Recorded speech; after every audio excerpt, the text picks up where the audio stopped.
কৃষ্ণ শ্রীকৃষ্ণ চৈতন্য প্রভু নিত্যানন্দ শ্রী অদ্বৈত গদাধর শিবাসাদি গৌর ভক্তবৃন্দ। হরে কৃষ্ণ কৃষ্ণ কৃষ্ণ হরে হরে, হরে রাম রাম রাম হরে হরে। ওম নমো ভগবতে বাসুদেবায় নমঃ। ওম অজ্ঞানতিমিরান্ধস্য জ্ঞানাঞ্জনশলাকয়া চক্ষুর উন্মৃতং যেন তস্मै শ্রী গুরবে নমঃ। শ্রীচৈতন্য মনোভীষ্টং স্থাপিতং যেন ভূতলে স্বয়ং রূপ কদা মচ্ছং দদাতি সপদান্তিকম।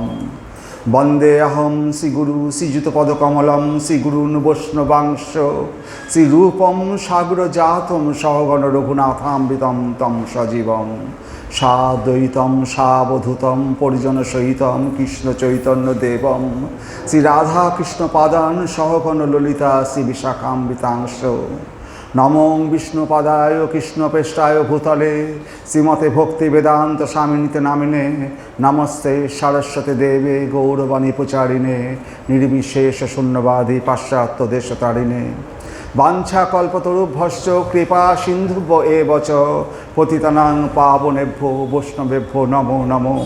নমো মহাবদান্নায় কৃষ্ণ প্রেম প্রদায়তে কৃষ্ণায় কৃষ্ণ চৈতন্য নাম্নে গৌরীতিষ্ঠ নমো। নমো পঞ্চতত্মাকম কৃষ্ণম ভক্তরূপস্বরূপকম ভক্তাবতরাং ভক্তাখ্যাং নমামি ভক্তশক্তিকম। হে কৃষ্ণ করুণা সিন্ধু দীনবন্ধু জগৎপতে গোপেশ গোপিকাকান্ত রাধাকান্ত নমস্তুতে। তপ্ত কাঞ্চন গৌরাঙ্গী রাধে বৃন্দাবনেশ্বরী বিষভানুসুতে দেবী প্রণমামি হরিপ্রিয়ে। নীলাচল নিবাসায় নিত্যায় পরমাত্মনে বলভদ্র সুভদ্রাভ্যাং জগন্নাথায় তে নমঃ। বৃন্দাবৈ তুলসীদেব্যৈ প্রিয়াবৈ কেশবস্য চ বিষ্ণুভক্তি পদে দেবী সত্যবত্যৈ নমো নমঃ।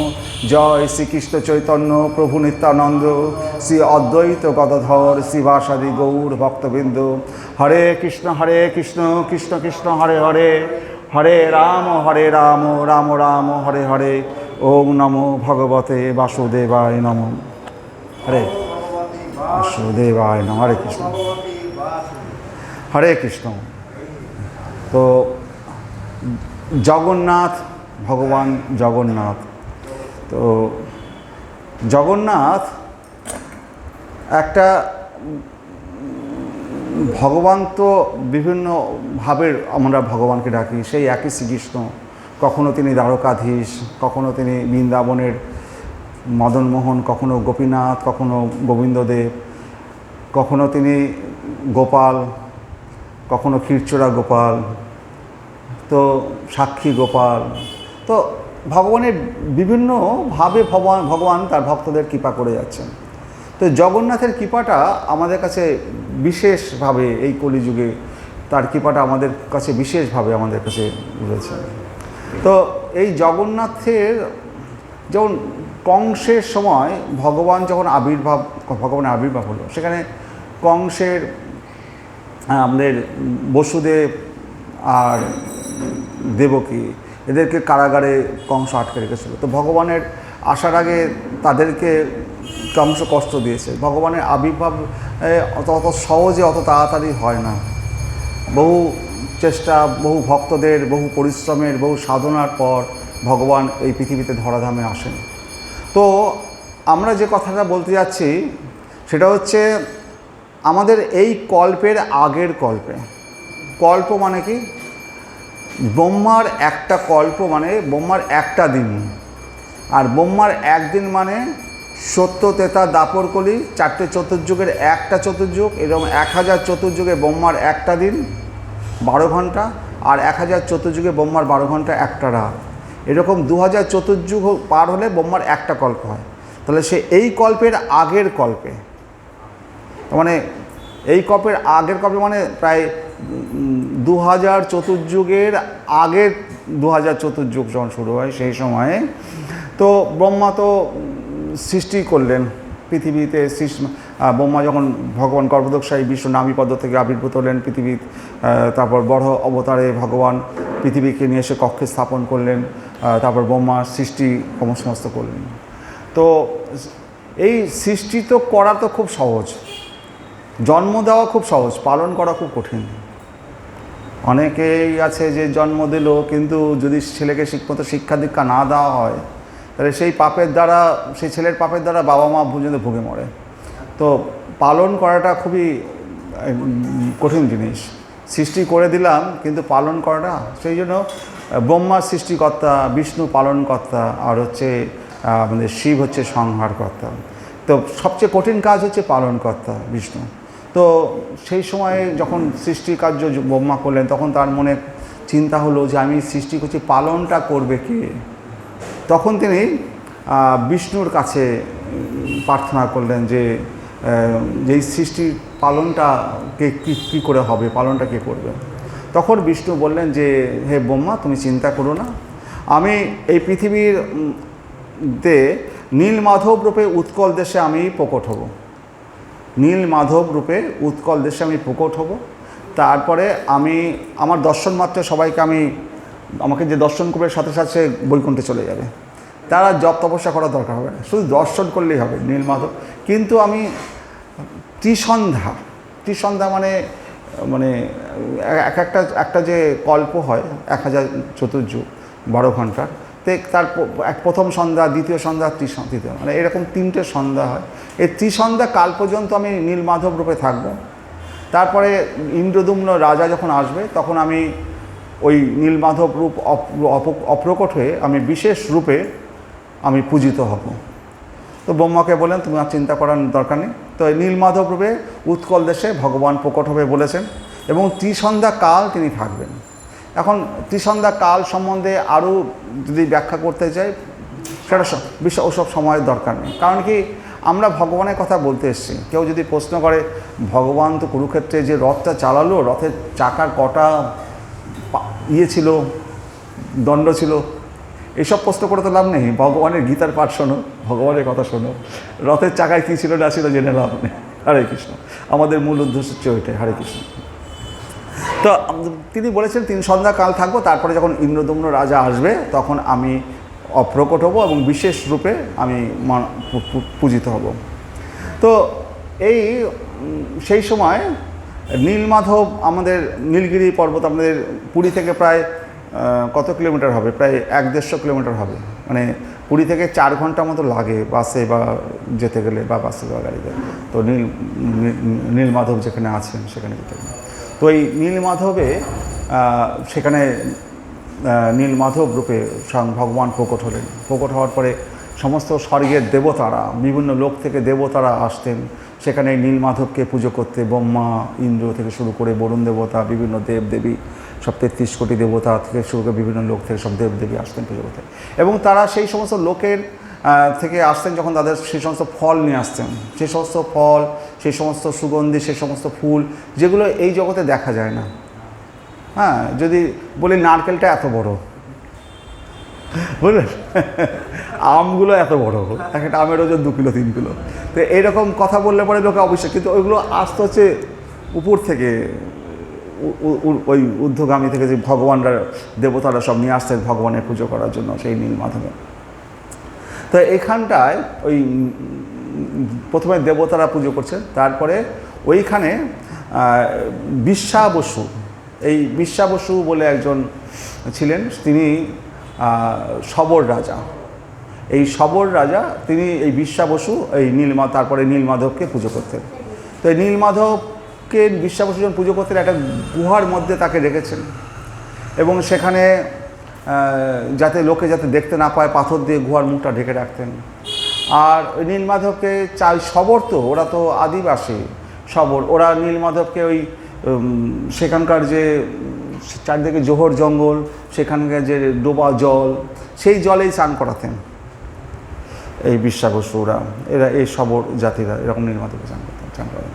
তো তাদের ওইটাই, ওরা ভগবানকে ওরা ওইভাবেই পুজো করে না, ওদের তো ওই রকমই। আমি ওই শবরদের নীলমাধবে যখন গিয়েছিলাম, ওই শবরদের হাতের রান্না আমরা খেয়েছি। তো ওই দেশি চাল, দেশি ডাল, কোনো রকম লবণ আছে কি নেই, মানে পেট ভরা নিয়ে কথা। তো ওরা ওই রকম আমাদের মতো সুন্দর করে রান্না বান্না করতে ওরা জানে না, তা ওরা ওরকমই অভ্যস্ত, আমাদেরকে ওটাই মেনে নিতে হবে। তো এই সব ওরা যেভাবে ভগবানের পুজো করতেন। এদিকে ত্রিসন্ধ্যা যে বলেছিল, 3 কাল পর্যন্ত আমি ওখানে থাকবো। তারপরে ইন্দ্রদুম্ন রাজা আসলে পরে আমি বিশেষভাবে পূজিত হব, আর ওই রকম ওই বন জঙ্গলের ফলমূল খেয়ে আর থাকবো না আর কি ভগবান। তো এবার আমাদের যে জায়গাটা আছে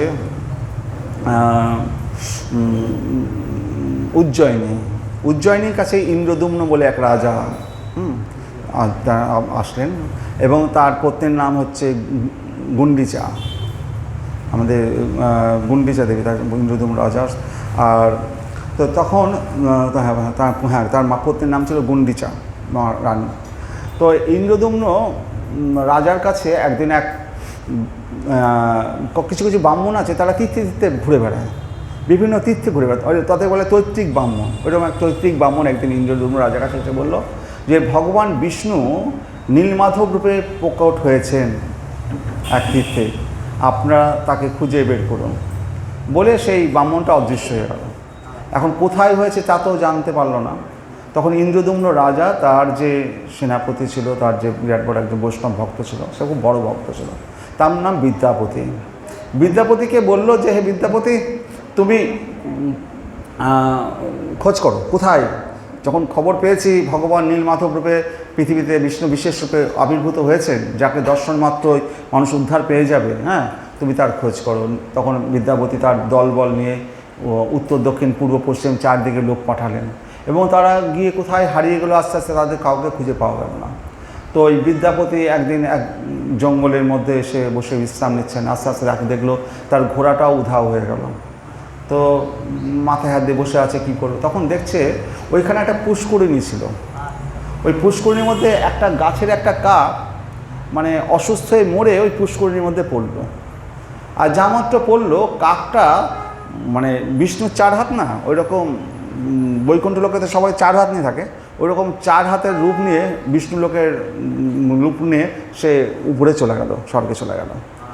তখন বিদ্যাপতি বলল যে জায়গাটা তো বিশেষ রহস্য আছে, এখানে মরলে পরেই বৈকুণ্ঠে চলে যাওয়া যায়। তো বিদ্যাপতি ভাবলো যে আমিও তাহলে ওই গাছ থেকে ঝাঁপ মারবো ওই পুষ্করিণীতে, তাহলে আমিও চলে যাব।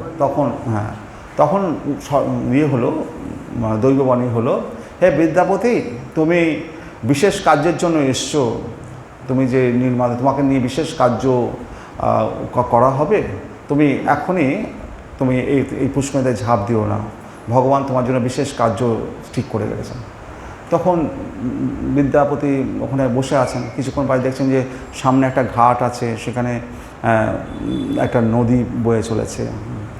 তো সেখানে বাচ্চা বাচ্চা সব অল্প বয়সী মেয়েরা, কুমারী মেয়েরা দল বেঁধে কোমরে কাঁধে কলস নিয়ে তারা সব ওই নদীতে জল নিতে এসছে। ওটাতে আমি চানও করেছি, ওইখানে নীলমাধবের পাশেই নদীটা আছে, ওখানে চান করাটা খুব পুণ্যের শুনেছি। তো যাই হোক, তখন বিদ্যাপতি বলল, আচ্ছা তো এই জায়গাটার নাম কি? বলে এটা শবর রাজ্য। শবর রাজ্য, এটাই তো আমি খুঁজছিলাম। হ্যাঁ, তো এখানকার রাজার নাম কি? বলল শবর রাজা, তার নাম হচ্ছে বিশ্বাবসু। বিশ্বাবসু, তো বিশ্বাবসুর সাথে আমি কি করে দেখা করব? তখন বললো, মেয়েরা বলেই তো আমাদের মধ্যে তার মেয়ে তো রয়েছে, তার মেয়ের নাম ললিতা, তো এই মেয়েটা রয়েছে, তুমি এই ললিতার সাথে চলে যাও, তার বাবার সাথে দেখা করে নেবে। তখন বিদ্যাপতি সেই ললিতার সঙ্গে করে তার বিশ্বাবসুর বাড়িতে আসলো। বিশ্বাবসুর বাড়িতে এসে বিশ্বাবসু তাকে, তখনকার দিনে যে কেউ বাড়িতে আসলে তাকে আতিথেয়তা করতে কেউ ত্রুটি করতো না। তখনকার দিনে খাওয়া দাওয়ার তো কোনো অভাব ছিল না, আর একজন অতিথি আসলে পরে তারা বিশেষভাবে আনন্দ পেত যে একটা কথা বলার লোক পেলাম, গল্প করার লোক পেলাম। তখনকার দিনে এরকম ছিল যে একজন অতিথি আসবে, তাকে খাওয়াবো কি, থাকতে দেবো কি। এখনকার দিনে যে চিন্তা কলিযুগে, কিন্তু সেই যুগে যেন অতিথি আসলে যেন একজন নারায়ণ এসছে, মানে এরকমভাবে তাকে সেবা শুশ্রূষা করা হতো। তো বিদ্যাপতিকে যথেষ্ট সেবা শুশ্রূষা করা হচ্ছিল। তো বিদ্যাপতি দেখছেন যে প্রতিদিন সন্ধ্যার সময় ওই বিশ্বাবসু, ওই যে শবরদের রাজা শবর, সে সন্ধ্যের সময় চলে যায়, কিছু জিনিসপত্র নিয়ে, পুজোর সামগ্রী নিয়ে চলে যায়। তারপরের দিন সকালবেলায় যখন ফিরে আসে, তার ঝোলার মধ্যে এমন এমন অদ্ভুত অদ্ভুত ফল আছে, এমন এমন অদ্ভুত অদ্ভুত ফুল আছে, সে ফুলগুলো শুকিয়ে যায় না। হ্যাঁ, এখন বৈজয়ন্তী মালার মতো স্বর্গের, সেই ফুলগুলো শুকিয়ে যায় না, আর সেই ফুলগুলো এই জগতে দেখাও যায় না। এবং ফলগুলো সব অদ্ভুত অদ্ভুত ফল, তার স্বাদু অপূর্ব অমৃত। আর আর তার গা যখন ফেরে তার গা দিয়ে অপূর্ব সুন্দর গন্ধ বেরোয়, আর গাটাও উজ্জ্বল, তার শরীরে জ্যোতি বেরোয়। তো প্রায়ই দেখেন যে এই বিশ্বা বসু প্রতিদিন সন্ধ্যার সময় চলে যান, আর তারপরের দিন সকালে আসেন। তখন আস্তে আস্তে ওই বিদ্যাপতি ওই বিশ্বা বসুর মেয়ে ললিতার সাথে বিয়ে করলেন। তো একটা কিছু সম্বোধন স্থাপন না করলে তো হবে না, বিয়ে করলেন। বিয়ে করে তখন এই বিদ্যাপতি কিন্তু আগে বিয়ে করেছেন, তার এক স্ত্রী আছে, আর এখানে বিয়ে করলেন ললিতাকে। এই বিদ্যাপতি তাহলে দুইটো বউ। যেখানে পুরীধামের যে পাণ্ডারা আছে, বিদ্যাপতির প্রথম পক্ষের বইয়ের সব সন্তানগুলো পুরীধামের যে পাণ্ডাগুলো আছে, আর বিদ্যাপতির এই ললিতার যে সন্তান হবে, এরা যে পুরীধামে যখন জগন্নাথের যখন জ্বর হয় স্নানযাত্রার সময়, তখন যে 15 দিন এই শবর রাজার যে লোকেরা হয়, এই শবররা আদিবাসীরা, এরা তখন জগন্নাথের সেবা করে। তাহলে বিদ্যাপতির এক পুত্ররা পাণ্ডা, ওরা সেবা করে, আর এক পুত্ররা এই যখন ভগবান জগন্নাথের যখন সেবা হয়, জ্বর আসে, তখন এই পুত্ররা সেবা করে থাকে। তো এই ললিতার সাথে প্রেম হওয়ার পর ললিতাকে বললো, দেখ বিয়ে হয়ে যাওয়ার পর বললো, দেখো ললিতা, এখন তো তোমার সাথে আমার বিয়ে হয়ে গেছে, কিন্তু তুমি আমাকে সত্যি করে যদি ভালোবাসো একটা কথা বলবো। বলে কি? বলে তুমি তো, আমি বিয়ে করেছি আর ভালোবাসার না ভালোবাসো। দেখো তোমার বাবা প্রতিদিন সন্ধ্যার সময় চলে যায়, আর সকালবেলায় আসে, কোথায় পুজো করতে যায়, তো তোমার বাবাকে বলো না আমাকে একটু সেখানে নিয়ে যেতে, আমি একটু দেখতে চাই। বলে বাবা কখনোই তার সুযোগ দেবে না, বাবা কাউকে নিয়ে যাবে না, ওটা বাবা লুকিয়ে রেখেছে। আর কারণ বাবা জানে যে মানে এই ভগবান নীলমাধব যা মাত্র ইন্দ্রদুম্ন রাজার আসবে, তখনই এই নীলমাধব অপ্রকট হয়ে যাবে। সেই জন্য বাবা এটাকে লুকিয়ে রাখে, কাউকে নিয়ে যাবে না, তোমাকে দেখাবেও না। তো বলে যদি তুমি আমাকে সত্যি করে বিবাহিত স্ত্রী হও, তাহলে একটা ব্যবস্থা করো, বাবাকে বলো। তখন ঠিক আছে, বাবাকে বলবো। বাবাকে ধরে রাজি করেছে, তোমার জামাইকে একবার দেখাও ভগবানকে, নীলমাধবকে। হ্যাঁ, তখন তো আর কি করেছে, আর বিদ্যাপতিকে চোখে দড়ি মানে কাপড় দিয়ে বেঁধে, যাতে দেখতে না পায় কোথায় নিয়ে যাচ্ছে, আবার কাপড় দিয়ে চোখ বেঁধে নিয়ে যাবে। তো বিদ্যাপতির কোমর ভর্তি একটা গামছা ভরে সর্ষে দিয়ে দিয়েছে। আর সর্ষে কী আছে, সর্ষে যদি রাস্তা দিয়ে ফেলতে যায়, যখন বর্ষাকাল আসবে সর্ষের দানাগুলো গাছ হবে, তাহলে কোন রাস্তা দিয়ে গেছে টের পেয়ে যাবে। তো ওইভাবে বিদ্যাপতি যখন নিয়ে গেল হলো, সেখানে নিয়ে গিয়ে একটা গুহার মধ্যে পাথর সরিয়ে সে গুহার মধ্যে প্রবেশ করালো। করার পরে যখন নীলমাধবকে বিদ্যাপতি দেখছেন, কি অপূর্ব দেখতে, সেই মানে হিরে মুক্ত খচিত সেই নীলমাধব, তার থেকে জ্যোতি বেরোচ্ছে। হ্যাঁ, তো এবং অদ্ভুত সব ভগবানের দিব্য ফল পূজার চর্চা দিয়ে, আর কারণ দেবতারা ওই ফলগুলো এনে রেখে দিয়ে যায়, আর বিশ্বাবসু দেবতারাও পুজো করে, বিশ্বাবসু পুজো করে, সেই ফলগুলো পুজো করা হলো। তো বিদ্যাপতি বুঝে গেল যে আমি পেয়ে গেছি, আমি যে জন্য বেরিয়েছিলাম নীলমাধব কিছু পেয়েছি। বিদ্যাপতি তখন তার চর দিয়ে খবর পাঠিয়ে দিল রাজার কাছে, যে ইন্দ্রদুম্ন রাজার কাছে এবং রানীর কাছে, যে আমি নীলমাধবের খবর পেয়ে গেছি। এখন ইন্দ্রদুম্ন রাজা এবং রানী যখন আসছেন, তখনই ওই নীলমাধব তখন এখন এই যে নীলমাধবকে দর্শন করলেই সবাই বৈকুণ্ঠে চলে যাবে। এবার দেবতাদের মধ্যে একজনের সমস্যা হয়ে গেল, তার রাজ্য কি করে চলবে? যমরাজের রাজ্য কি করে চলবে যদি সবাই দর্শন করে আর সবাই বৈকুণ্ঠে চলে যায়? যমরাজ তখন এসে কান্নাকাটি করতে লাগলো, তাহলে আমার ডিপার্টমেন্টের কি হবে? তখন নীলমাধব বলে, তোমার চিন্তা নেই, আমি আমার এই লীলাটা অপ্রকট হয়ে যাব, তারপরে বিশেষ রূপে আমি আসব। তারপরে যখন আমাদের ইন্দ্রদুম্ন রাজা এবং রানীরা আসলেন, তখন এসে তারা ওই নীলমাধবকে আর দর্শন করতে পারলেন না। তাদেরকে দৈববাণী করা হলো, তোমাদের চিন্তা নেই, এই নদীতে স্বর্গ থেকে 3টে গাছ ভেসে আসবে, সেই গাছ 3টিকে তোমরা নিয়ে যাবে, নিয়ে গিয়ে সেখানে আমার বিগ্রহ বানাবে। তো সেই গাছগুলো কী ছিল, যখন বরাহ অবতারে ভগবান যখন পৃথিবীকে স্থাপন করেছিলেন, তখন বরাহদেব তখন গা ঝাড়া দিয়েছিল। তো বরাহদেবের গা থেকে যে লোম পড়েছিল, তার থেকে সব বৃক্ষ উৎপন্ন হয়েছিল। তো এই লোম থেকে যে বৃক্ষগুলো উৎপন্ন হয় সেই এখনও পুরীতে সেই সমস্ত বৃক্ষ থেকেই জগন্নাথের মূর্তি বা রথ এই সমস্ত তৈরি করা হয়, যে নিম গাছগুলোয় বিশেষ চিহ্ন থাকবে, কোনো নিম গাছে গদার চিহ্ন থাকবে, কোনো না কোনো চক্রের চিহ্ন থাকবে, এরকম চিহ্ন বিশিষ্ট থাকতে হবে। তো এটা সব পাণ্ডারা খুঁজে খুঁজে বেড়ায়। এই জগন্নাথের তো বিশাল জমি, বিশাল সম্পত্তি, সেখানে এই সমস্ত গাছগুলো পাওয়া যায়। সেই সব বৃক্ষ থেকেই ভগবানের সমস্ত কাঠ বলুন, ভগবানের মূর্তি বলুন, সেই সমস্ত বৃক্ষ থেকেই, বিশেষ চিহ্নযুক্ত বৃক্ষ থেকে এগুলো হয়ে থাকে। তো এবার তারা কী করলেন, ওই বৃক্ষ তিনটে নিয়ে আসলেন। তিনটে নিয়ে আসার পরে তখন যখন নিয়ে আসা হলো, তখন ওই বৃক্ষগুলোকে তুলবে কে? কারো তোলার ক্ষমতা নেই। তখন ওই বিশ্বাবসু আর বিদ্যাপতি যখন ধরলেন, তখন ওটা হালকা হয়ে গেল। তখন সেটাকে নিয়ে আসা হলো, নিয়ে আসে তখন সেখানে মূর্তি বানানো হবে। তখন ভগবানই তার কি বলবো, আমাদের যে বিশ্বকর্মা আছে, তিনি ব্রাহ্মণ সেজে আসলেন, বললেন যে আমি মূর্তি বানিয়ে দেবো, কিন্তু মানে আমার যতক্ষণ না একটা দিন দিলেন, হয়তো 25 দিন কি 30 দিন 21 দিন, যে তার আগে যেন দরজা যদি খোলা না হয়। তো রানী তো মাতৃসুলভা, প্রতিদিন কান পেতে পেতে শুনতেন, বুড়ো মানুষ না খেয়ে দিয়ে ঘরের মধ্যে কাজ করছে, জীবিত আছে, তো এইভাবে না খেয়ে 21 দিন থাকা যায় নাকি? এবার 10-15 দিন যখন হয়ে গেছে, তখন দেখছে আর ভিতরে খুটখুট আওয়াজও পাচ্ছে না, আর ভগবানের ওই বৃদ্ধ লোকটা বেঁচে আছে কিনা তার কোনো আওয়াজও পাচ্ছে না। তো রানী খুব সন্দেহ হলো, রানী কান্নাকাটি করতে লাগলো যে একটা বৃদ্ধ মানুষের মৃত্যুর দায় শেষ করলে আমরা হব? ভগবানকে ই করতে গিয়ে দরজা ভেঙে দেখা গেলো সেই বৃদ্ধ তো উধাও হয়ে গেল। হ্যাঁ, আর ভগবানের যে মূর্তি জগন্নাথ, বলরাম, সুভদ্রা, তো এটা তখন রানী কান্নাকাটি করতে লাগলো। তাহলে এই মূর্তি তো হাত দেখছে এরকম, পা দেখছে এরকম, চোখগুলো বড় বড়, হ্যাঁ, তাহলে পরে এই মূর্তি কী করে আমাদের কোনো অপরাধ হয়ে গেল কিনা, কান্নাকাটি করছেন, রাজাও কান্নাকাটি করছেন। তখন স্বপ্নে দেখানো হলো যে কান্নাকাটি করো না। নারদমণি আসলেন, বললো এই যে মূর্তি, এটা হচ্ছে আনন্দঘন মূর্তি। এই আনন্দঘন মূর্তিটা কিসের জন্য? যখন বৃন্দাবনে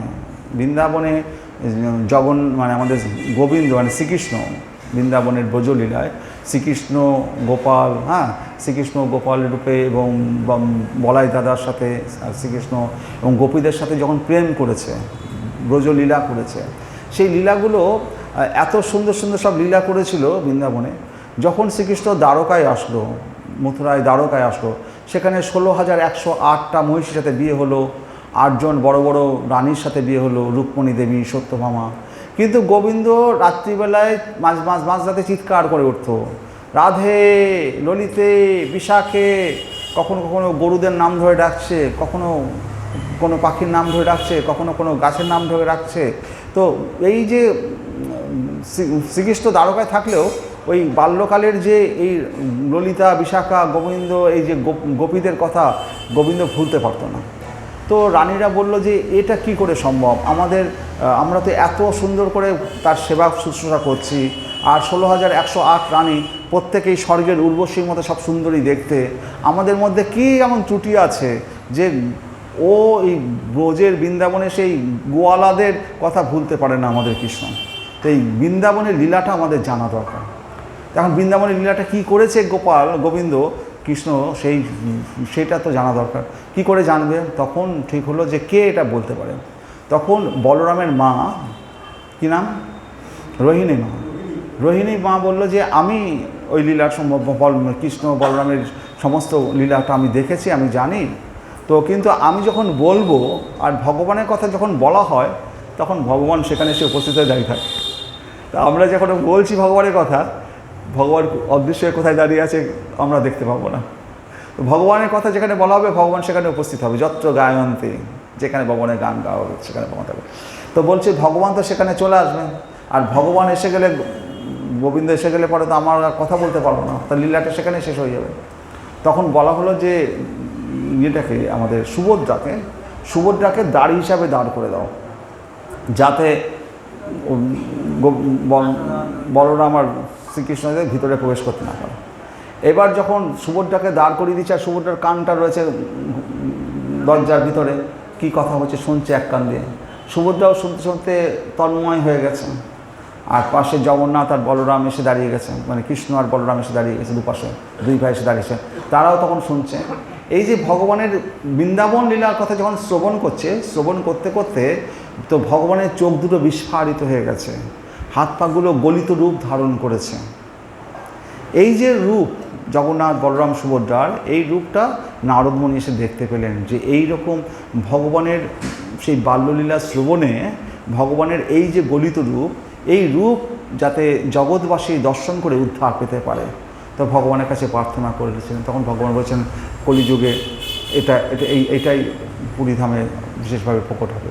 তো সেই জন্য এই যে রূপ জগন্নাথ বলরাম সুভদ্রা, এটার কোনো ত্রুটি হয়নি। এটা এই লীলাতে এইরকমই ভগবান এই রূপেই থাকবে, তোমরা এই রূপে পুজো করবে। এবার পুরীর মন্দির নির্মাণ করেছেন ইন্দ্রদম্ন মন্দির, প্রায় 10 একর জমি নিয়ে সেই মন্দির তৈরি হয়েছে, প্রায় 240 ফুট হাইট। তার উপরে এমন চক্র সৃষ্টি বানিয়েছে, সেই চক্র কী ধাতু দিয়ে তৈরি এখনও আমাদের বিজ্ঞানীরা বলতে পারছে না, সেই যুগে কী ধাতু দিয়ে সেই চক্র বানানো হয়েছিল। এবার ইন্দ্রদম্ন রাজা এবার এই যে মন্দিরটা তৈরি করলো, এবার জগন্নাথ বলরাম সুভদ্রাকে যে প্রতিষ্ঠা করবে, তারা তখন ঠিক করলো যে প্রতিষ্ঠা করবো উপযুক্ত ব্রাহ্মণ চাই, কার সাথে কাকে নিয়ে আসবো। নারদমণি বললেন যে কেন, ব্রহ্মাকে ডাকো, ব্রহ্মা এসে প্রতিষ্ঠা করবে। তো তার ইন্দ্রদম্ন রাজার এতটাই শক্তির ক্ষমতা ছিল, সে তখন কী করলো, সে সশরীরে স্বর্গে চলে গেল। স্বর্গে গিয়ে যখন দেখছে যে ব্রহ্মা তখন বসে আছেন, আর মা সরস্বতী তখন বিনা বাজে গান শুরু করেছে। তো গানের এখন ইন্দ্রদম্ন রাজা বলতে পারছে না, গানটা শেষ হয়েছে। গানটা শেষ হওয়ার পর ব্রহ্মাকে যখন বলল যে আমাদের ওই জগন্নাথ বলরাম সুভদ্রার মূর্তিটা প্রতিষ্ঠা করার জন্য আপনাকে যেতে হবে, তো ব্রহ্মা বলছে কী করেছো তুমি, এই যে কিছু সময় তুমি গানটা শুনেছো, এই 5-10 মিনিট এই ব্রহ্মলোকে, এই 5-10 মিনিট মানে আমাদের এই পৃথিবীতে কয়েক যুগ অতিক্রম হয়ে গেছে, কত হাজার যুগ অতিক্রম হয়ে গেছে তার ঠিক নেই। তো চলো দেখি তোমার। হ্যাঁ, তো সেই সময় যখন সেখানে আসলেন, হরে কৃষ্ণ, সেই তখন ওই এত যুগ অতিক্রান্ত হওয়ার ফলে তো ওই মন্দির টন্দিরগুলো সব মাটির তলায় চলে গেছে, বালুর তলায় সব ঢাকা পড়ে গেছে। হ্যাঁ, কয়েক যুগে পুরো মন্দির 240 ফুট হাইট মন্দির পুরো মাটির তলায় চলে গেছে। তখন সেইখানে একটা রাজা ছিল, রাজার নাম গলমাধব রাজা। সেই রাজা যখন ঘোড়াই করে ওখান দিয়ে যাচ্ছিলেন, তো রাজার রথের একটা কিছু ওই মন্দিরের মাথায় যে চূড়াটা ছিল, ওই চূড়াতে বেঁধে যায়। তখন রাজা সেই মন্দিরটাকে উদ্ধার করেন। গলমাধব রাজা ওই মন্দিরটাকে উদ্ধার করার পর গলমাধব বলল, আমি যখন উদ্ধার করছি এই মন্দির আমার। এবার ইন্দ্রদম্ন রাজা ব্রহ্মাকে নিয়ে যখন এসছেন ওই মন্দিরে প্রতিষ্ঠা করতে, তখন গলমাধব বলছে যে এই মন্দির আমার, ইন্দ্রদম্ন রাজাকে দেব না। তখন তো ওইখানটায় ইন্দ্রদম্ন যখন ওই মন্দিরটা করে, তখন ইন্দ্রদম্ন রাজা সেই সময় ভগবানকে প্রতিষ্ঠা করার জন্য প্রায় হাজার হাজার লক্ষ লক্ষ গাভী, বাছুর সহ গাভী তিনি ব্রাহ্মণদের দান করেছিলেন। তো ওইখানটায় যে একটা সরোবর হয়ে গেছিলো, ওই গোমূত্র বা গরু বাছুরের মূত্রের দ্বারা সরোবর ছিল, সেটা হচ্ছে ইন্দ্রদম্ন সরোবর। সেইখানে ব্রহ্মা তার হাঁস নিয়ে এসে সেখানে এসে ল্যান্ড করলেন। তো ওটা হচ্ছে তার ল্যান্ডিং জায়গা। আমাদের যেমন এয়ারপোর্ট আছে, তো সব জায়গায় তো ব্রহ্মা নামতে পারে না, তার ল্যান্ডিং প্লেস চাই। তো যাই হোক, ওই এয়ারপোর্টে ব্রহ্মা নামলেন। তারপরে সেই ইন্দ্রদম্ন সরোবরে, সেই ইন্দ্রদম্ন সরোবরের মধ্যে একটা কচ্ছপ ছিল, সত্যযুগের কচ্ছপ। সেই কচ্ছপ সাক্ষী দিল যে এই মন্দিরের সৃষ্টিকর্তা ইন্দ্রদম্ন রাজা, গলমাধব নয়। তো ওই কচ্ছপ সাক্ষী দিয়েছিল, আর কাকভূষণটি, এরা দুজন সাক্ষী দিয়েছিলেন। তো তারপরে ওই মন্দির প্রতিষ্ঠা হলো, জগন্নাথ বলরাম সুভদ্রার প্রতিষ্ঠা হলো। এটাকে বলে ব্রহ্ম উৎসব। আর এইখানটায় আপনার জগন্নাথ বলরাম সুভদ্রা, আর একটা হচ্ছে সুদর্শন। হ্যাঁ, এই চতুর্ধা মূর্তি জগন্নাথ বলরাম। এই সুদর্শনটা অনেকে বলে সুদর্শনটা কেন এসছে, তো সুদর্শন ভগবানকে বলেছিল দেখো খালি তুমি আমাকে আদেশ করো একে হত্যা করো হত্যা করো, আমি আর পারছি না, আমাকে একটু রেহাই দাও। তো জগন্নাথ বললো যে চিন্তা করার দরকার নেই, এই কলিযুগে আমার কাছে থাকবি দাঁড়িয়ে, পাশে আমার কাছে থাকবি, তোকে আর এসব করতে হবে না। আর কলিযুগে তো নাম সংকীর্তন, এই কলিযুগে কারো হত্যার প্রশ্ন নেই। হ্যাঁ, আর মহাপ্রভু নিজে এসে হরে কৃষ্ণ নাম কীর্তন করবে। এই সুদর্শন চতুর্ধা মূর্তি জগন্নাথ বলরাম সুভদ্রার সুদর্শন। তো সত্যযুগে এই যে যুগধাম, সত্যযুগে বদ্রীনারায়ণ, ত্রেতাযুগে রামেশ্বরম, দাপরে দ্বারকা, আর এই কলিযুগে জগন্নাথ পুরী, এই কলিযুগে। আর হরে কৃষ্ণ। তো এই মন্দিরের হচ্ছে পূর্ব দিকে হচ্ছে সিংহদুয়ার, এই সিংহদুয়ার দিয়ে মানে প্রধান যে গেট পূর্ব দিকে সিংহদুয়ার দিয়ে যদি উঠতে যাই প্রথমে আমাদের 22টা সিঁড়ি পার হতে হয়। 22টা সিঁড়ি হচ্ছে 10টা সিঁড়ি হচ্ছে 10টা দিক, ঈশান এই সমস্ত 10 দিক আছে, আর 5টা ইন্দ্রিয় 5টা কর্মেন্দ্রিয়, আর 2টো সিঁড়ি হচ্ছে একটা হচ্ছে ভগবত করুণা আর একটা হচ্ছে ভক্তের ইচ্ছা, ভক্তের পরিশ্রম, ভক্তের ইচ্ছা, ভগবানের পাওয়ার জন্য ভক্তের আকাঙ্ক্ষা। তো ভগবানের করুণাও থাকতে হবে আর ভক্তের পরিশ্রম, ভক্তের চেষ্টাও থাকতে হবে। যেমন মা যশোদা যখন গোপালকে বাঁচছে, যতবার দড়িতে বাঁচছে 2 আঙুল করে ছোট হচ্ছে।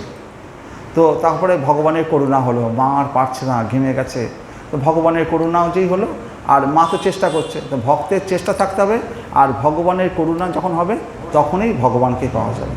তো আমরা ওই 22টা সিঁড়ি যখন আমরা জ্ঞানেন্দ্রিয়, পঞ্চকর্মেন্দ্রিয় এবং আমাদের ইচ্ছা এবং ভগবানের করুণা যখন হবে তখনই আমরা পুরীর জগন্নাথ দেবকে দর্শন করতে পারবো। আমরা যে সবসময় ইচ্ছা করলে যে পুরী যেতে পারি তা তো নয়, তার কৃপা চাই আর আমাদেরও ইচ্ছা চাই, হ্যাঁ, তবেই আমরা সেখানে পৌঁছতে পারবো। তারপরে ওই এই জগন্নাথ মন্দিরে ঢোকার সামনে যে একটা স্তম্ভ আছে তাকে বলা হয় অরুণ স্তম্ভ। অরুণ স্তম্ভ হচ্ছে সূর্যের বাহন। এই অরুণ স্তম্ভ, এখানটায় বাইরে যে স্তম্ভটা রয়েছে মন্দিরে ঢোকার সেটা হচ্ছে অরুণ স্তম্ভ। তো যেমন গরুর স্তম্ভ হয়, গরুর এক ভাই হচ্ছে অরুণ, যে সূর্যদেব হন, সে হচ্ছে অরুণ স্তম্ভ। আর এই অরুণ স্তম্ভটা স্থাপন করে গেছে শিবাজির লোকেরা। শিবাজি আমরা নাম জানি, এই জগন্নাথ মন্দিরে দর্শন করতে আসেনি এমন কোনো লোক নেই। আমাদের কবির থেকে শুরু করে কে না কে সবাই যারা মহাপুরুষরা আছে কেউ আসেনি এরকম সংখ্যা খুব কম আছে জগন্নাথ দর্শন করতে। এমনকি যীশুখ্রিস্ট পর্যন্ত এসেছিল, এগুলো এখন বলা যাবে না। তো যীশুখ্রিস্ট পর্যন্ত ভারতবর্ষে এসেছিলো, কাশ্মীরে এসেছিলো এবং তিনি পর্যন্ত জগন্নাথ মন্দিরে দর্শন করে গেছেন। হ্যাঁ, তো এবার হরে কৃষ্ণ। তো ভগবান কি করে, তো মন্দিরের মধ্যে থাকে, এই মন্দিরের মধ্যে থাকে তো বছরে 11 মাস ভগবানের যে রান্নাটা হয় লক্ষ্মী দেবী করে, আর 1 মাস মানে আমাদের ভগবতী পার্বতী দেবী রান্না করে। আর ভগবানের কি আছে, যখন আপনার যখন জ্বর হয় তখন ওষুধ নিয়ে এসে খান, যখন বেশি জ্বর হয় তখন কি করেন, ভগবান আপনার বাড়িতে আসে, ডাক্তার থেকে তখন ডেকে পাঠাতে হয় না। তো আমরা কি হচ্ছে, আমাদের ছোটোখাটো অসুখ বিসুখে ভগবানের কাছে যাচ্ছে, যখন আমাদের বেশি অসুখ করবে তখন ভগবান আমাদের কাছে আসবে। সেই জন্য বছরে যে রথযাত্রা হয়, রথযাত্রার সময় ভগবান মন্দির থেকে বাইরে বেরিয়ে আসে এবং সেখানে এসে সবাই ভগবানকে ছুঁতে পারে, তখন ভগবানকে তখন সবাই ছুঁতে পারে। হ্যাঁ, এবং যে কেউ ভগবানকে গিয়ে ছোঁয়ার, আপনি যদি রথযাত্রার পরে যে তারপরে যখন হবে না উল্টো রথ, মাঝখানে ভগবান রাস্তাতেই থাকে, তো আপনারা যদি একটু পানটাকে একটু বেশি বকশিস দেন না, ও আপনাকে তুলে নিয়ে গিয়ে বলবে জগন্নাথকে জড়িয়ে ধরো। তো এরকম আর বড় লোক আছে, তারা এরকম পয়সা দিয়ে জগন্নাথকে জড়িয়ে ধরার সুযোগ পায়। তো হরে কৃষ্ণ। তো এইভাবে জগন্নাথ তখন কি করে, যারা মুসলমান আছে, যারা অন্য কাস্টের লোক আছে, যারা মন্দিরে প্রবেশ করতে পারে না, ভগবান তখন বাইরে এসে তাদের কৃপা করছেন। বুঝতে পারছেন, আমাদের অসুখ যখন এত বেশি তখন ডাক্তার নিজে চলে এসছে আমাদের চিকিৎসা। তো এই রাস্তায় যে জগন্নাথ, এটাকে দর্শন করার মধ্যে একটা বিরাট আনন্দ আছে। আপনি ওখানে সারাদিন ধরে দাঁড়িয়ে থাকবেন, কেউ আপনাকে বলবে না সরে যা, ভগবান দাঁড়িয়ে আছে, আপনিও দাঁড়িয়ে আছেন, আপনি ঘন্টার পর ঘন্টা দাঁড়িয়ে থাকুন, কিচ্ছু বলবে না কেউ। কারণ কি ওখানে সারাদিন ওই তো একদিন না, পুরো উল্টো রাস্তাতে প্রায় 10-15 দিন ভগবান 3-4 দিন ওরকম রাস্তায়তে থাকছে, রাস্তাতেই রয়েছে। আপনি কত দর্শন করবেন, করুন না।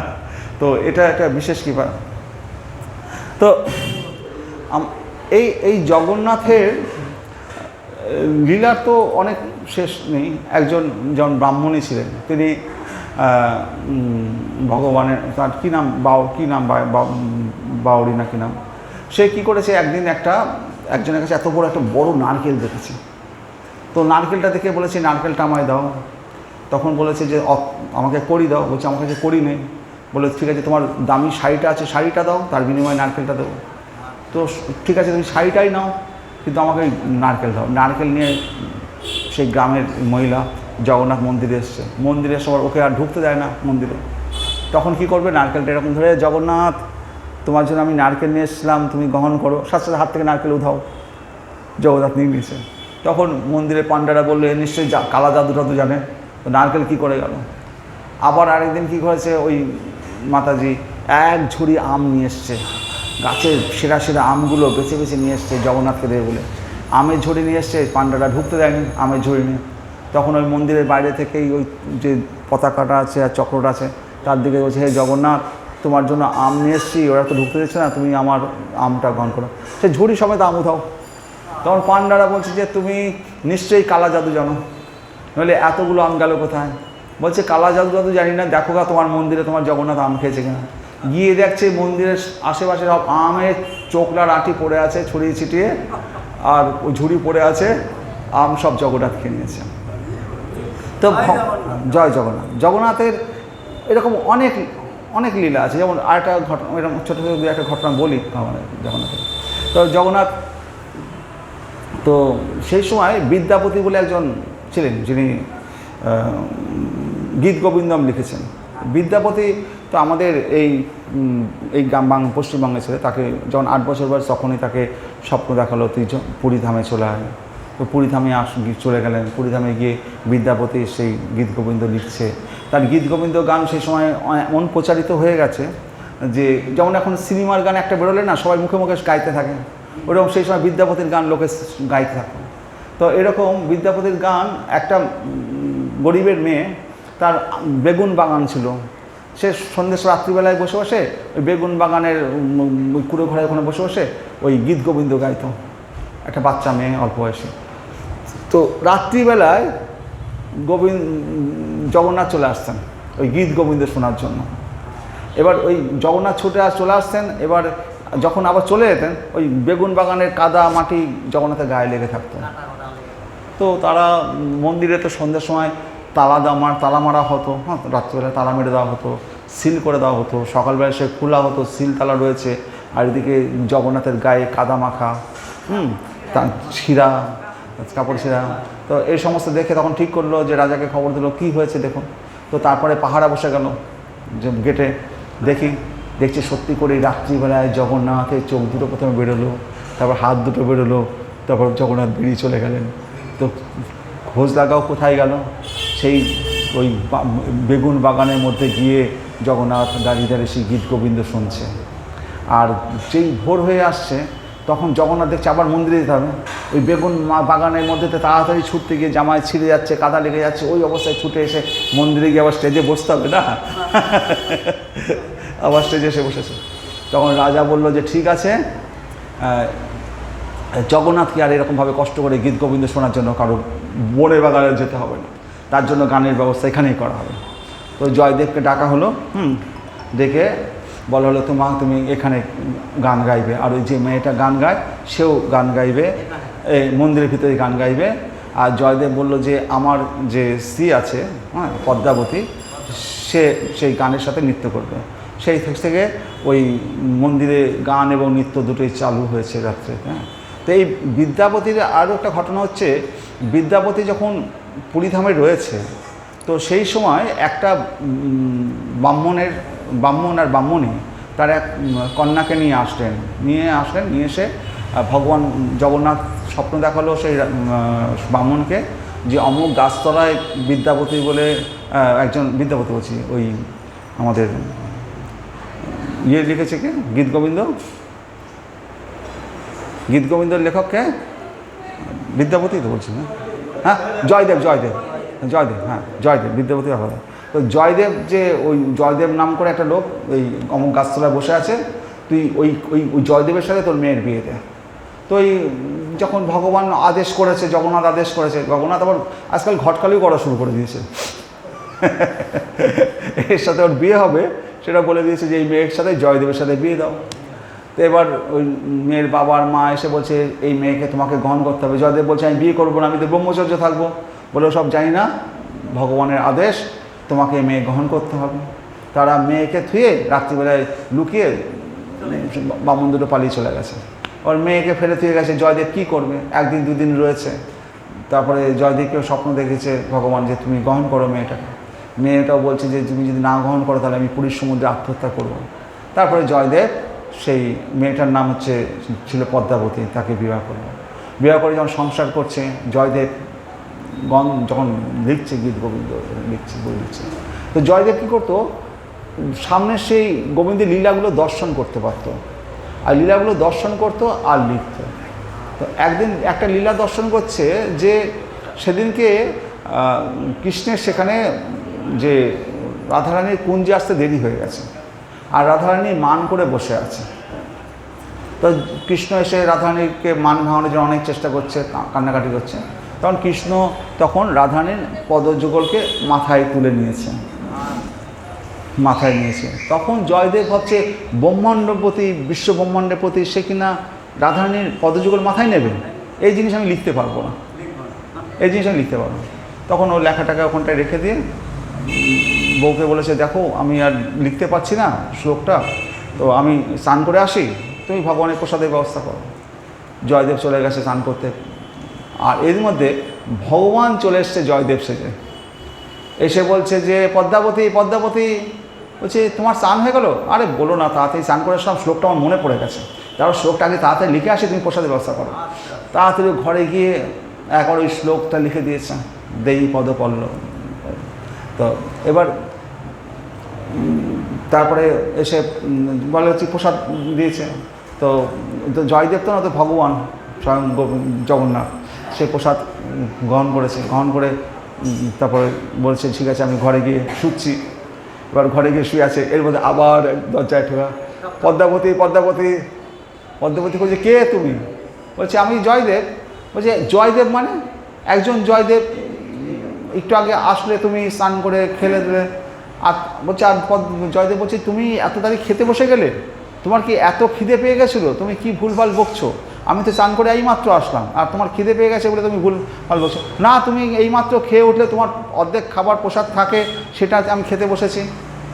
তাহলে তুমি বললে যে তোমার শ্লোকটা মনে পড়ে গেছে, তুমি শ্লোক লিখতে গেলে ঘরে, তারপরে এসে খেলে, তারপরে আমি প্রসাদ নিচ্ছি। জয়দেব বলল তাই, চলো দেখি কোথায় শ্লোক লিখেছি। যে দেখে সে স্বয়ং গোবিন্দ, সেই জগন্নাথ লিখে দিয়ে গেছে সেই শ্লোকটা।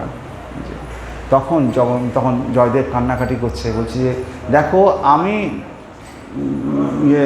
গীত গোবিন্দ লিখছি, আমি ভগবানকে দর্শন করতে পেলাম না, আর তুমি দর্শন করেছো। আজকে তুমি প্রসাদ খেয়েছো, সেই প্রসাদের একটু প্রসাদ আমাকে দাও, আমিও সেই প্রসাদে একটু ভাগিদার হই। তো এই জয়দেব তো এই গীত গোবিন্দ লিখেছে। এবার জগন্নাথের সামনে গীত গোবিন্দ শোনা হয়। তো জগন্নাথ বলছে যে আমি শুধু শুনবো না, এই গীত গোবিন্দটা আমার একটা শাড়ি বানিয়ে দিতে হবে, কাপড় বানিয়ে দিতে হবে, ধুতি বানিয়ে দিতে হবে, তাতে গীত গোবিন্দ লেখা থাকবে, সেটা আমি গায়ে জড়িয়ে থাকবো। জগন্নাথের একটা হুশ এসছে যে গীত গোবিন্দটা পুরো শাড়িতে লেখা থাকবে, যে তাঁতি যে খটখট খটখট করে বানায়, সে এমনভাবে তাঁত তাঁতিতে বানাবে, সে গীত গোবিন্দ শ্লোকগুলো সব ইয়েতে লেখা থাকবে, সেটা জগন্নাথ গায়ে পড়ে থাকবে। তো তখন জয়দেবকে বলেছে যে তুমি এটা ব্যবস্থা করো। জয়দেব তখন যে তাঁতি এরকম এক্সপার্ট, যে শ্লোকগুলো বলবে আর ওরকম ইয়েতে তার কাপড়ে লেখা হবে। তো জয়দেব সেখানে গিয়ে বসে বসে শ্লোক পাঠ করছে, আর ওই তাঁতি কাজ করছে। আর জয়দেব এমন ক্লান্ত হয়ে পড়েছে, একটা দুটো শ্লোক পড়ার পরে জয়দেব ঘুমিয়ে পড়েছে। তাঁতি ভাবছে যে ঘুমিয়ে পড়লো, আর বামুন মানুষ, বৈষ্ণব, হয়তো অসুস্থ, এখন একটু ডাকার দরকার নেই, একটু পরে ডাকবো, কিন্তু কালকে সকালেই তো দিতে হবে না শাড়িটা। এত ঘুমালে কী করে হবে। ইতিমধ্যে একটা বাচ্চা ছেলে এসছে, বলছে ও আমার আমার গুরুদেব কী হয়েছে, ঘুমিয়ে পড়েছে, চিন্তা করতে হবে না, আমি গুরুদেবের শিষ্য। ওই তোমার নাম কি? বলে আমার নাম কৃষ্ণ দাস। আমি তো শিষ্য। বলছে আমি শ্লোকগুলো পড়ছি, তুমি লেখো না, তুমি তোমার কাজ করো, আমি বলছি। তোমার শ্লোক মুখস্থ আছে? বলে আমার সব মুখস্থ। কী মুখস্থ নেই বলো? আমি পুরো গীত গোবিন্দ বলছি। একেবারে পুরো গীত গোবিন্দ বলেছে, আরও তাতে খাট করে পুরো শাড়ি। তারপরে জয়দেব যখন ঘুম ভেঙেছে, বলছে যে আরে সকাল হয়ে যাচ্ছে, তাড়াতাড়ি লিখতে হবে, আমার তো লেখা নেই। আরে তোমার তো শিষ্য কৃষ্ণ এসেছিলো, সেই সব শ্লোক তো বলে দিয়েছে, তো আমরা হয়ে গেছে তোমার শাড়ি, তুমি নিয়ে যাও। বলছে শিষ্য? কে আমার শিষ্য? বলে হ্যাঁ, তার নাম বললো কৃষ্ণদাস। হ্যাঁ, তখন বুঝে গেল স্বয়ং জগন্নাথ এসে এসো, তো ভগবানের ইচ্ছাতে গায়ে তার। তো এইরকম আমাদের চৈতন্য মহাপ্রভু যিনি যখন ছিলেন, তখন যে প্রতাপরুদ্র রায় যে রাজা ছিল, তার যে পিতা ছিল পুরুষোত্তম রায়। এই পুরুষোত্তম রায় সেই সময় কাঞ্চি দেশ মানে দক্ষিণ ভারতের কাঞ্চি দেশ, সেইখানটার কাঞ্চি দেশে ওরা এক রাজা ছিল, তার কন্যার সাথে এই পুরুষোত্তম রাজার বিয়ে হবে বলে ঠিক হয়েছে। আগেকার দিনে কী হতো, এক রাজার সাথে আর এক রাজার মেয়ে থাকলে বা সন্তান থাকলে বৈবাহিক সম্পর্কে তারা যুক্ত হতো, তাতে তাদের রাজ্যের বিস্তার বাড়তো। এগুলো একটা আগেকার দিনের ছিল, প্রথা ছিল। তো যেমন কংস জরাসন্ধের দুই মেয়েকে বিয়ে করেছে, তারপরে যে কংসের শক্তি আরও বেড়ে গেল, আমার কে সম্বন্ধে আছে জরাসন্ধ, আমার কিছু হলে জরাসন্ধ ছুটে আসবে, এইরকম আর কি। যেমন বাংলাদেশ কিছুদিন আগে পাকিস্তান করছিল, বলে লাভ নেই, হরে কৃষ্ণ। এইরকম। তো এবার এই কাঞ্চি দেশের রাজকন্যা, তার নামও পদ্মাবতী, তার সাথে আমাদের জগন্নাথ মন্দিরেতে সে সময় রাজা, তার পুরুষোত্তম রাজা ছিলেন। তো তার সাথে তার মেয়ের সাথে বিয়ে ঠিক হয়েছে। তো রাজা বলেছে, আমাদের এই পুরুষোত্তম রাজা বলেছে আমাদের কিছুদিন বাদে রথযাত্রা আছে, এই সময় আমি বিয়ে করব না, মাস 3-4 বাদে বিয়েটা করব। তো আপনিও রাজাকে বলেছে আপনিও আসুন, কাঞ্চি দেশের রাজাকে বলেছে আপনিও আসুন, এসে আমাদের রথযাত্রায় দেখুন, অনুষ্ঠান করুন। কাঞ্চি রাজা বলেছে আমারও অসুবিধা আছে, তো আমার মন্ত্রী যাচ্ছে, যে দেখে আসবে আপনাদের রথযাত্রা। তো ঠিক আছে, মন্ত্রীকে পাঠিয়েছে। আর ওই কাঞ্চি দেশে ওরা এই জগন্নাথকে কোনোদিন দেখেনি, ওরা ওদের গণেশের পুজো করে, ওরা গণেশ ভক্ত। তো ঠিক আছে, মন্ত্রী যখন এসে দেখছে রথযাত্রার সময় ওই পুরুষোত্তম রাজা সোনার ঝাঁটা নিয়ে রথের রাস্তায় ঝাড় দিচ্ছে, সে ওই সব দৃশ্য দেখে সে রাতারাতি পালিয়ে চলে গেছে রাজ্যে। বলছে কার সাথে মেয়ে বিয়ে দিচ্ছে? এক ঝাড়ুদারের সাথে? আমাদের মান সম্মান ইজ্জত সব লুটিয়ে যাবে, আমরা রাজবংশের কন্যা, আমাদের রাজকন্যা কিনা এক ঝাড়ুদারকে বিয়ে করবে? আমরা এই রাজকন্যাকে এইরকম ঝাড়ুদারের সাথে বিয়ে দিতে পারবো না। বিয়ে ভেঙে গেছে, কারণ পুরুষোত্তম রাজা তখন মান সম্মান চলে গেছে না, যদি এরকম একটা বিয়ে ভেঙে দেয় ঝাড়ুদার বলে, তো রাজাটা মান সম্মান আছে না। রাজা তখন রেগে গিয়ে ওই কাঞ্চি দেশকে আক্রমণ করেছে, আক্রমণ করে হেরে গেছে। হেরে গিয়ে কান্নাকাটি করতে করতে যখন আসছে, তখন স্বাভাবিক একজন ব্রাহ্মণের সাথে দেখা, ব্রাহ্মণ বলছে যাচ্ছে তুমি কাঁদছো কেন? রাজাকে বলছে কী বলবো, আমাকে এরকম বিয়ে ঠিক হয়েছিল, আমাকে দিল না, আমি আবার আক্রমণ করলাম, আমরা হেরে গেলাম, আমি সেই জন্য দুঃখে আছি। তখন ওই ব্রাহ্মণটা বলল তুমি কি জগন্নাথ বলরাম এদের কাছে অনুমতি নিয়ে যুদ্ধ করতে গেছিলে? বলছে না, তা তো যায়নি। তো তুমি এবার কি করো, ওই জগন্নাথ বলরাম এদের কাছ থেকে অনুমতি নাও, অনুমতি নিয়ে যুদ্ধ যদি করতে যেতে, হ্যাঁ, তাহলে তোমার এই পরাজয়টা হতো না। তো বলে ঠিক আছে। এবার আমি জগন্নাথ বলরামের কাছে গিয়ে খুব কান্নাকাটি করেছে। তো তখন ভগবান স্বপ্ন দেখেছে, তুমি এবার যুদ্ধে যাও, আমরা দুই ভাই কৃষ্ণ বলরাম, আমরা দুজন মিলে তোমার যুদ্ধে জয় করিয়ে দেবো, চিন্তা করতে হবে। তো রাজা তখন আবার সৈন্য সামন্ত জোগাড় করে নিয়ে আবার যুদ্ধ আক্রমণ করতে গেছে, কিন্তু ওই দুই কৃষ্ণ বলরামকে আর দেখতে পাচ্ছে না। তো আর পুরীর এরা তো সব পান্ডার কাজ, তাদের ওই ঢাক জল কীর্তনই করতে পারে ভালো, অত যুদ্ধ করা কি শিখেছে? তো যাই হোক, সৈন্য সামন্ত নিয়ে গেছে যুদ্ধ করতে। এবার কিন্তু কৃষ্ণ বলরাম বলেছিল হেল্প করবে তাদের যুদ্ধে সহযোগিতা, তাদেরকে দুই ভাইকে তা দেখা যাচ্ছে না। তো রাজার মনে সন্দেহ হচ্ছে কী করবে। এবার ওই যে যুদ্ধে যাওয়ার পথে এক গ্রাম পড়েছে, সেই গ্রামে একজন মাতাজি বা সে এক গাদা আপনার ঘোল দই এই বিরাট বিরাট পাত্র করে সে বসে আছে বিক্রি করবে ওরা। তখন কৃষ্ণ বলরাম দুই ভাই নেমেছে, বলেছে যে ঘোল দাও। বলছে কড়ি দিতে হবে। বলছে কড়ি টড়ি আমার এখন ক্ষুধার তো আগে দাও, তো কড়ি টড়ি তোমার সব ব্যবস্থা হবে, তুমি যাও। তো বলছে না, কড়ি না দিলে দেবো না। তো জোর টোর করে কৃষ্ণ বলরাম সব দই ঘোল যা ছিল পুরো খালি করে দিয়েছে। খালি করে দেওয়ার পর মাতাজি বলছে পয়সা দাও, কড়ি দাও। হ্যাঁ, তো দেবে না। তখন কৃষ্ণ বলরাম পা চেপে ধরেছে, দিতেই হবে। তখন কৃষ্ণ বলছে চিন্তা করতে হবে না, রাজা আসছে, রাজাকে গিয়ে আমার নাম বলবে, সে পয়সা দিয়ে দেবে। বলে কি বলছো, তোমরা দুই সৈন্যর নাম বললে দিয়ে দেবে? বলছে ঠিক আছে, আমি একটা আংটি দিচ্ছি। তো এই আংটিটা ওই ওই রাজা, পুরুষোত্তম রাজা প্রতি বছর জগন্নাথ বলরাম সুভদ্রাকে কোনো অনুষ্ঠান হলে পরে একটা কিছু গিফট দিত। তো সেবার ওই আংটিটা গিফট দিয়েছিল জগন্নাথকে। তো জগন্নাথ তখন এই আংটিটা ওই মাতাজিকে দিয়েছে, তুমি এই আংটিটা রাজাকে দেখাবে, তোমার যা খেয়েছে যত কড়ি পয়সা লাগবে সে রাজা দিয়ে দেবে। তো আর দুই ভাই চলে গেছে, ঘোড়ায় চড়ে চলে গেছে। একজন সাদা ঘোড়া, একজন কালো ঘোড়া, কৃষ্ণ আর বলরাম দুজন চলে গেছে।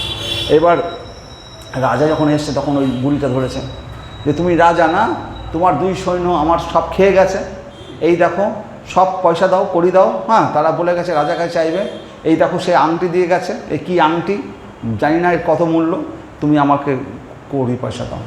রাজা বললো কী আংটি দেখি। দেখে বলছে আরে এ তো জগন্নাথ বললো, জগন্নাথে দিয়েছি। তো রাজাকে থাকো, রাজা যখন কড়ি পয়সা দেয় কি কম দেবে, ঢেলে দেবে। তারপরে স্বয়ং জগন্নাথ বলরাম রাজা বুঝতে পারলো যে আমরা দুই সৈন্য, জগন্নাথ আর বলরাম যে দুই ভাই বলেছিল যুদ্ধ করতে আসবে, তারা তাহলে যুদ্ধ করতে এসেই গেছে, যুদ্ধ করছে। এবার রাজা ওখানে পৌঁছানোর আগেই তাদের সৈন্যদের সবাইকে যুদ্ধে হারিয়ে দিয়েছে, কৃষ্ণ বলরাম হারিয়ে দিয়েছে। যখন রাজা যখন ঢুকেছে তখন তারা খুব আদর যত্ন করে রাজাকে ইয়ে করেছে। তারপর রাজার হাতে সেই পদ্মাবতীকে দিয়েছে যে নিয়ে যাও পদ্মাবতীকে। রাজা তার প্রধান সেনাপতি বলে ঠিক আছে পদ্মাবতীকে নিয়ে আসো রাজ্যে। পদ্মাবতীকে রাজ্যে নিয়ে এসছে, নিয়ে এসে বললো যে ওর বাবা ওই কাঞ্চি দেশের রাজা, কাঞ্চি দেশের রাজা বলেছিল যদি যুদ্ধে মানে হেরে যায় তাহলে জগন্নাথকে কাঞ্চি দেশে আটকে রাখবে, আর যদি এই পুরুষোত্তম রাজা জিতে যায় কাঞ্চি দেশের গণেশকে তুলে নিয়ে সেই জগন্নাথ মন্দিরে বেঁধে রাখবে। সেই কাঞ্চি দেশের গণেশ এখন জগন্নাথ মন্দিরে রয়েছে, হ্যাঁ, আটকা। তো যাই হোক, এবার এই রাজা তখন সেনাপতিকে বলল এর বাবার এত অহংকার যে আমি ঝাড়ুদার বলে আমাকে বিয়ে দেয়নি, তুমি একে একটা উপযুক্ত ঝাড়ুদার দেখে বিয়ে দিয়ে দাও, একে আমি আর বিয়ে করবো না, একে উপযুক্ত ঝাড়ুদার থেকে বিয়ে দিয়ে দাও। হ্যাঁ, বলে পদ্মাবতীকে প্রধান সেনাপতি হাতে দিয়ে দিয়েছে।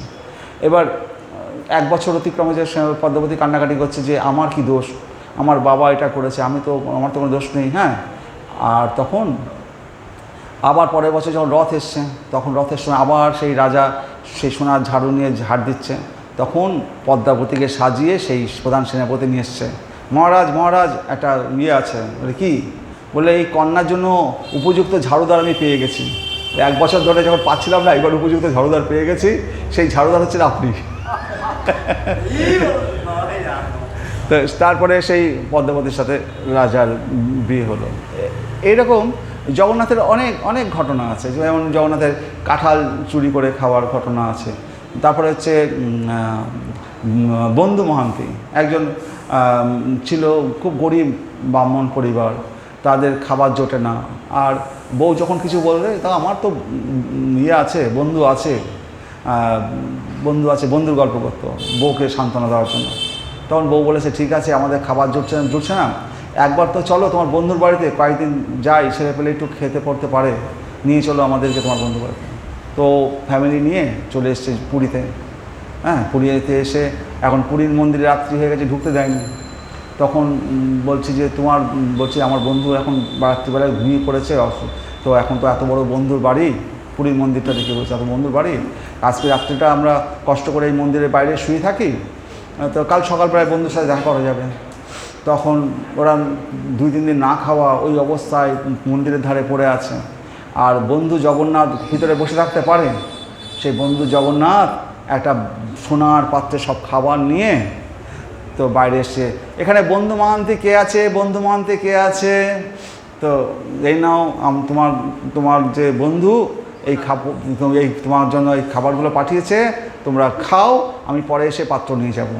তো জগন্নাথ ওই ব্রাহ্মণ সেজে সেই এক থালা ভর্তি সব খাবার প্রসাদ নিয়ে ওই বন্ধু বান্ধবকে দিয়ে গেছে। তখন ছেলে বউ বাচ্চা বাচ্চা মিলে সব পেট ভরে খেয়েছে, খুব শান্তি। আর ওই সোনার থালাটাকে কাপড় দিয়ে বেঁধে ওখানে রেখে আবার ঘুমিয়ে পড়েছেন। সকালবেলায় উঠে মন্দিরের ভিতরে গিয়ে দেখছে সোনার থালা নেই।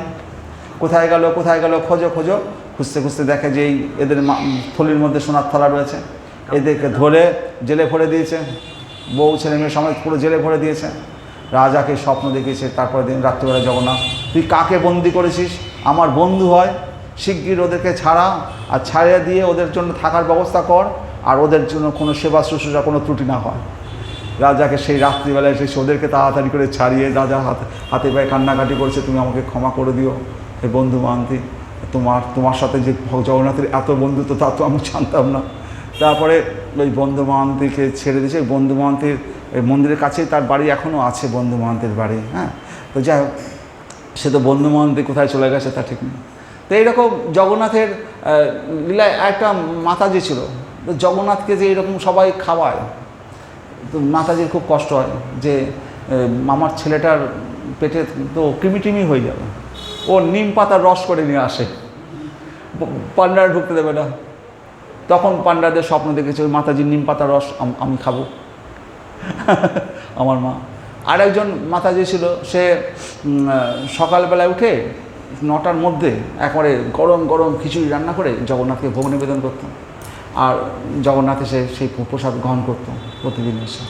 তো একদিন এক বড় পণ্ডিত এসছে, সে এসে বললো, যে ব্রাহ্মণ পণ্ডিত, সে এসে বললো, তুমি এইভাবে যে ভগবানকে ভোগ দিচ্ছ, জগন্নাথকে ভোগ দিচ্ছ, একটু স্নান টান করে শুদ্ধ আচারেতে ভোগ দিতে হয়, একটা নিয়মকানুন আছে। তো তুমি প্রতিদিন সকালবেলায় এই বাসি কাপড়ে এই অবস্থায় তুমি ভগবানকে তুমি জগন্নাথের জন্য খিচুড়ি রান্না করে দিচ্ছ, হ্যাঁ, এটা ঠিক হচ্ছে না, তুমি নিয়ম করে স্নান টান করে একবারে পুজো ভোগ দেবে।